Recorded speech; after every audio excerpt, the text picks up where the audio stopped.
Jai Hind everyone. So again I welcome you all to the fourth lecture related to the second unit, that is steady state analysis of AC circuit. So in today's lecture I am going to cover about AC parallel circuit. So we will discuss about the various methods that can be used to solve any AC circuit problem, that is phasor diagram method, then second is phasor algebra method, third one is the admittance method, and in this lecture only I will cover the parallel resonance concept also. So starting with the first method, any particular circuit that is a parallel circuit, it can be solved using this method that is called phasor diagram method. So in this, if we consider two parallel branches, so branch 1, it consists of one resistor and a capacitor. So the net impedance of that particular circuit will be equal to under root R1 square plus XC1 square, where XC is again the capacitive reactance. Now from this we can calculate the value of the branch current, that is I1. It will be given by supply voltage V divided by Z1, and similarly the phase angle phi1 can be calculated using the formula tan inverse XC by R. So in the similar way, as we know that the second branch that is connected in parallel, it will have the same voltage. So the voltage will remain the same for the second branch also, and the second branch is an inductive branch. So here the net impedance of the branch, it is equal to under root R2 square plus XL2 square, where XL is the inductive reactance of this second branch. Now the second current, that is called I2, will be equal to the supply voltage, again V divided by the impedance of the second branch, that is Z2, and the phase angle phi 2 can be calculated using the formula phi 2 equal to tan inverse XL2 by R2. So here you can see we have drawn this particular circuit, that is the first branch, it is a capacitive branch, and the second branch is an inductive branch. So the net current is the supply current I, and I1 and I2, they are the branch currents. Now we are using phasor algebra to solve this problem. So actually we have to find out the magnitude of this supply current I. So for that, first we will draw the phasor diagram of this parallel circuit. So as this is a parallel circuit, the voltage will remain constant. That means we will take voltage as a reference phasor. So you can see here I have taken the voltage as the reference phasor. Now the first branch, that is capacitive in nature. So in this case the current, it will lead the voltage by an angle phi 1. So you can see here I have drawn this particular phi 1 with respect to this particular V and I1, and this I1, it is leading the voltage because it is a capacitive branch. The second one is I2.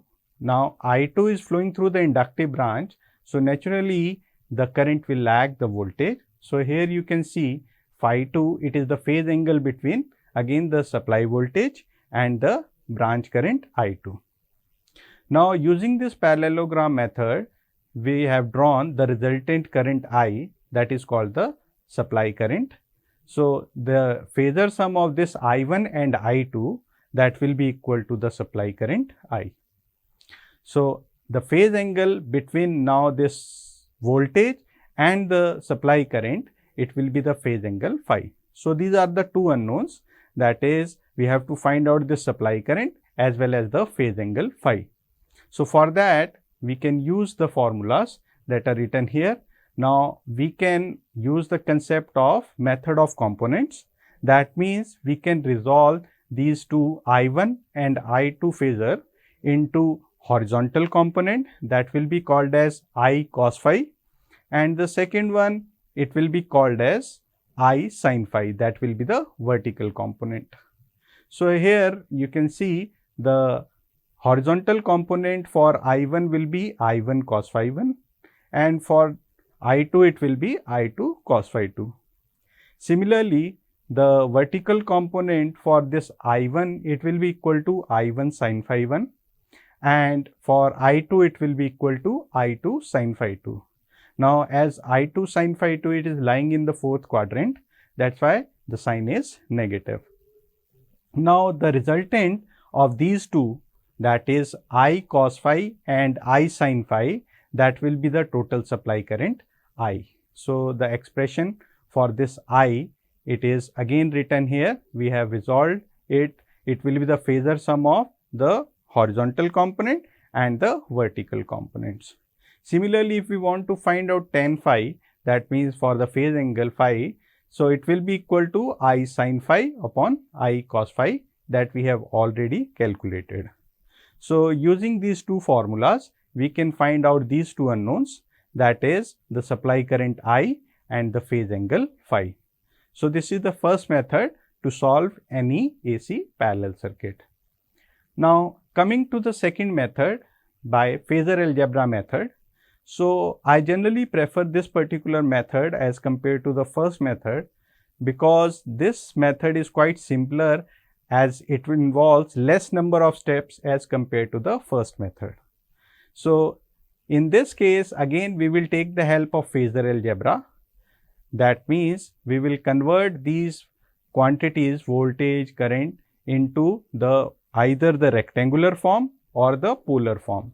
And we know that in the basic concept of phasor algebra, that for multiplication and division we generally prefer polar form, and for addition and subtraction we generally prefer the rectangular form.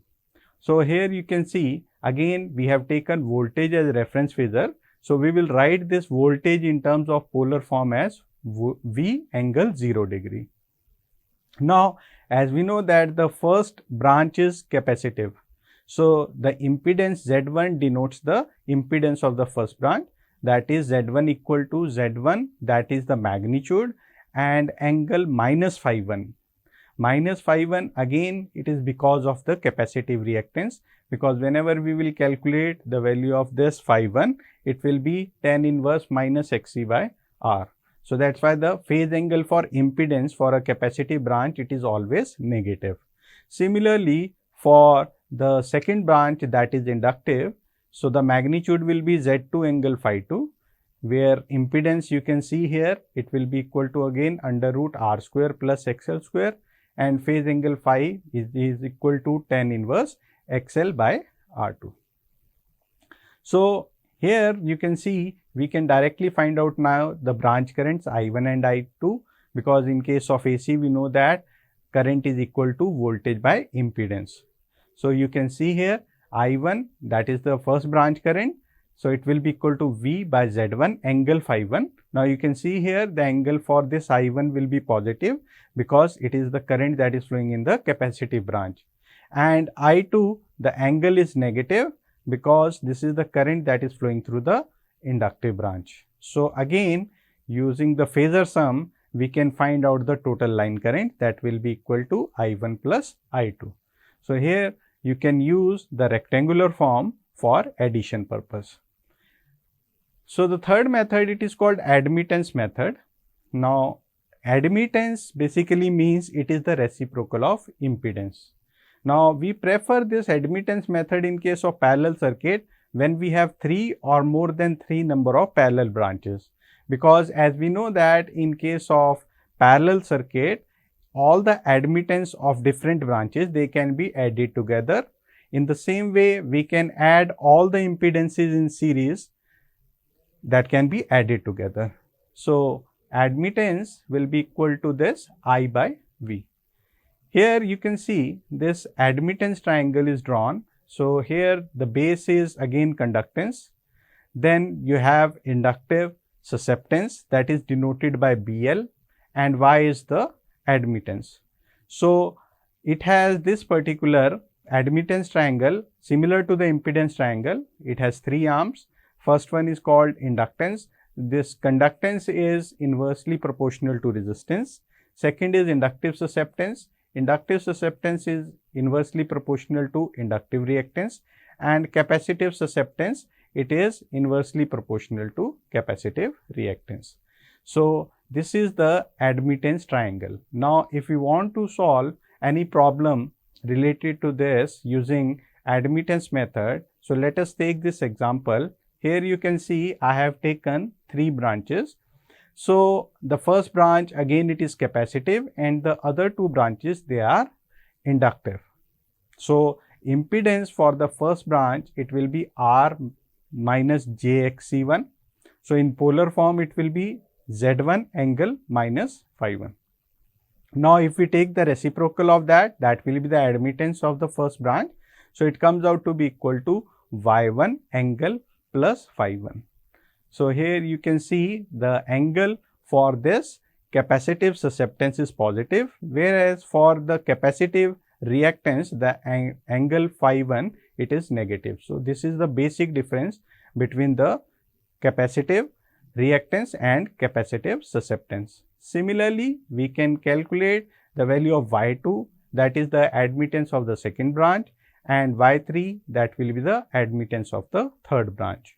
So, the total admittance, as I told you that in case of parallel circuit, all the admittance they can be added together. So, you can see here the total admittance of the circuit will be equal to Y1 plus Y2 plus Y3. So, that will be the net admittance of the circuit. Now, again if you want to find out the line current, so we know that I is equal to V by Z and Y is inversely proportional to Z. So, it will be I is equal to V into Y, where V is the supply voltage and Y is the admittance of this branch. Now, again if we want to find out the power, how much is the power consumed? So, we know the power consumed in AC circuit is VI cos phi, and here you can see we can use the formula as V square G also to calculate the power. So, these are the 3 methods. Using either of these methods, you can solve any problem related to AC parallel circuit. Now, let us try to solve some problems related to this. So, the question is a 10 ohm resistor and a 15.9 millihenry inductor and 159 microfarad capacitor. All of them they are connected in parallel to a 200 volt 50 hertz supply. So, calculate the supply current and the power factor. So, you can see here I have drawn the circuit. So, in figure 14.15 you can see this is the circuit diagram for this problem. All R, L and C, all the 3 elements they are connected in parallel and they are supplied by a 200 volt 50 hertz supply. So, again first thing we will find out all the branch currents. So, the first branch is resistive. So, the formula will be V by R. So, the current flowing in this branch it is denoted by IR. It is coming out to be 20 ampere. Now, this particular current it will be in phase with the voltage because this is a resistive branch.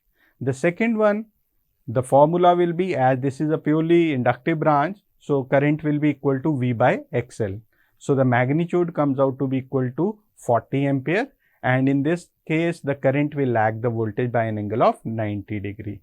Similarly, in case of the third capacitive branch, V by XC it is equal to 10 ampere, that is the capacitor current, and this current it will lead the voltage by an angle of 90 degree. So, if you draw the phasor diagram of this problem that is shown in figure 14.16. So, you can see here again we have started with the voltage because voltage is constant. So, we have taken voltage as reference. Now, IR it will be in phase with the voltage because the phase angle is 0. IL it is lagging the voltage by an angle of 90 degree and IC it is leading the voltage by an angle of 90 degree. So, the supply current I will be equal to, it will be the phasor sum of IR plus IL minus IC whole square.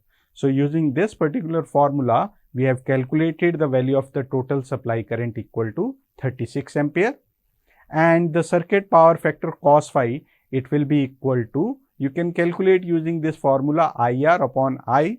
So, using this formula we get the value of the power factor equal to 0.56 lagging. Now, the second problem, here we have solved the question using the admittance method. So, 3 loads again they have different magnitude as well as phase angle. First one is 10 angle minus 30 degree ohm, second is 20 angle 60 degree ohm, and third is 40 angle 0 degree ohm.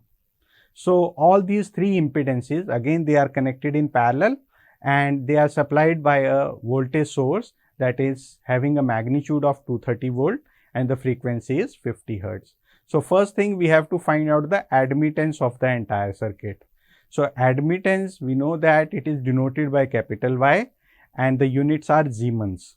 So here the admittance first we will calculate for all the three branches. So Y1, Y2 and Y3, they are the admittance of the individual three parallel branches, and again the sum of all these three that will result into the total admittance of the entire circuit. So here you can see the total admittance, it is coming out to be in terms of polar form, it is 0.137 at an angle of 3 degree Siemens. So this is the first part, that is the total admittance of the circuit. Second is the equivalent impedance. Now we know that impedance is the reciprocal of admittance. So using this formula we can find out the total impedance is 7.3 angle minus 3 degree ohm, because it is inversely proportional. So that's why we got this as minus 3 degree ohm. Now the third one is power consumed. So the power consumed, whether it is AC circuit or DC circuit, the formula, whether it is AC series circuit or AC parallel circuit, the formula remains the same. You can use the formula as P equal to VI cos phi, or you can use the formula as P equal to V square G. So here you can see we have already calculated this G. G is there in the rectangular form, it is 0.136. So that's why we can write here V is 230. So using this particular formula, we got the total power consumed is 7226 watt. The last one is the power factor. So we know that power factor is the cosine of phase angle, and the phase angle for this impedance is 3 degree. So cosine of 3 degree, it comes out to be equal to 0.988 leading, because the circuit is behaving as a capacitive circuit. That's why the power factor is leading. So in this way we can solve any problem related to AC parallel circuit. Now coming to the concept of parallel resonance. So again the basic formula or the basic definition of resonance remains the same. That means whether it is series resonance or parallel resonance, the circuit power factor will be unity. Only thing is that in case of series resonance, your reactive elements, that means L and C, they are connected in series, whereas in case of parallel resonance, both L and C, those are the reactive elements, they are connected in parallel. So a parallel circuit consisting of L and C is said to be under resonance condition when the circuit power factor will be unity. So in this case, the condition for parallel resonance is that when the reactive component of the current, it will become equal to 0. Reactive component, we know that it is I sin phi. So if I sin phi becomes equal to 0, that means we are left with I cos phi, and I cos phi will be in phase with the voltage. That's why the power factor will be unity. Now we will try to derive the formula for the resonant frequency in case of parallel resonance, just as we have derived in case of series resonance. So you can see here I have taken one particular figure in which I have connected one coil in parallel with a capacitor, and this combination, it is supplied from a AC voltage. Now remember this thing, it is resonance is only applicable for AC circuits. So here you can see IL is the current that is flowing through the coil, IC is the capacitor current, and IR is the line current. So as we know that the condition for parallel resonance is the reactive component of current should be equal to 0. So here you can see from the phasor diagram, we have taken again voltage as reference.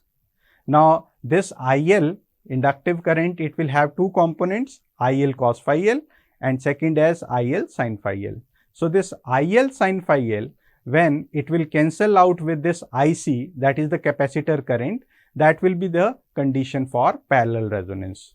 So here you can see when IC becomes equal to IL sin phi L, so the parallel resonance will occur. So IC is equal to V by XC and IL is equal to V by ZL, and sin phi will be equal to, according to impedance triangle, it will be equal to XL by ZL. So if you solve this particular expression, you will find that the resonant frequency will be equal to 1 by 2 pi under root 1 by LC minus R square by L square. So this is the formula to calculate the resonant frequency for a parallel resonant circuit.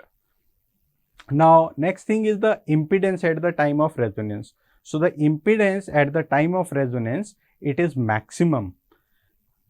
So first we will find out what will be the expression for this impedance at the time of resonance. Now we know that at the time of parallel resonance, the IL sin phi L will become equal to 0. So that means the line current will have only the horizontal component, that will be IL cos phi L. So line current at the time of resonance, it will be equal to IL cos phi L. So we know that line current IR, R here denotes the resonance condition. So it will be equal to voltage divided by the impedance at the time of resonance, that is ZR, and IL is equal to V by ZL and cos phi is equal to R by ZL. So 1 by R, because this V and V will get cancelled out, so 1 by R equal to R by ZL square, and in the previous expression we have seen that ZL square is equal to L by C. So if we replace here ZL square by L by C, so we will get the expression for the parallel resonance, that comes out to be equal to L by CR. So the impedance at the time of parallel resonance, it can be calculated using the formula L by CR. Now this impedance at the time of parallel resonance, it is maximum because of the ratio of this L by C. Now due to this ratio of L by C, it is also known as dynamic impedance. Now let us see from this graphical representation how the circuit will behave under different values of frequencies. So if we consider again three cases, when the supply frequency is less than resonant frequency, supply frequency is equal to resonant frequency, and supply frequency is greater than the resonant frequency, how the circuit will behave. So the first thing is that at supply frequency, when this supply frequency is greater than FR, so the capacitive reactance of the circuit becomes greater as compared to the inductive system. So in this particular case, the circuit will behave as capacitive circuit. In the second case, when frequency is equal to FR, again the circuit power factor will become equal to unity. And in the third case, when the supply frequency is less than the resonant frequency, then this inductive susceptance, it will predominate the circuit. So that's why the circuit will behave as inductive circuit. So in this way, we can say that if the frequency is less than FR, the circuit will behave as inductive circuit, and if the frequency is greater than FR, the circuit will behave as a capacitive circuit. Now the quality factor, again quality factor is a very important term. It is again in this case, it is called a current magnification factor. Like in case of series resonance, we have seen quality factor is generally defined as the voltage magnification factor, but here quality factor, it is also called current magnification factor. The reason for that is, the formula is for this quality factor, it is the current circulating between L and C to the line current. So the current at the time of parallel resonance, that is circulating between the reactive elements L and C, it becomes many times greater as compared to the supply current. That's why the quality factor in parallel resonance, suppose if it is 20, so it means the current that is circulating between L and C is 20 times greater as compared to the line current. So here again, to derive the expression for this, we will take the help of this formula. Quality factor is equal to IC, that is the capacitor current, to the line current, that is IR. So again IC is equal to V by XC, and this IR, it is equal to again V by ZR, and ZR, that is the impedance at the time of resonance, is L by CR. So using this particular formula, we can get this expression as 2 pi FRL by R. So quality factor expression, it will remain the same whether it is series resonance or parallel resonance, but the important difference is that in case of series, it is called the voltage magnification factor, and in case of parallel, it is called the current magnification factor. So again, the second formula as we have derived in case of series resonant circuit, so the quality factor can also be calculated using the circuit parameters, that is RLC. So the quality factor in terms of circuit parameters, it is equal to 1 by R under root L by C. So these formulas we can use to calculate the quality factor for any parallel resonant circuit. Now let us try to solve one numerical related to this. So the dynamic impedance of a parallel resonant circuit is 500 kilo ohm, and the circuit consists of 250 picofarad capacitor in parallel with a coil of resistance 10 ohm. So we have to calculate the inductance of the coil, second the resonant frequency, and third is the quality factor. So as we have derived this expression, the dynamic impedance, it is given by L by CR. So simply by putting the value of this L, C and R, you can find out this particular dynamic impedance is given to us. So we can directly find out the value of inductance. So inductance comes out to be equal to 1.25 millihenry. Second is the resonant frequency. So again, we have derived the formula for that. So simply by putting the values in this expression, that is 1 by 2 pi under root 1 by LC minus R square by L square, we can calculate the value of the resonant frequency, and it comes out to be equal to 284.7 kilohertz. The last thing is the quality factor. So quality factor expression is 2 pi FRL by R. So all these values are available with us. So just simply by putting all these particular values, we can find out the quality factor, that comes out to be equal to 223.6. So that's all for today. Thank you.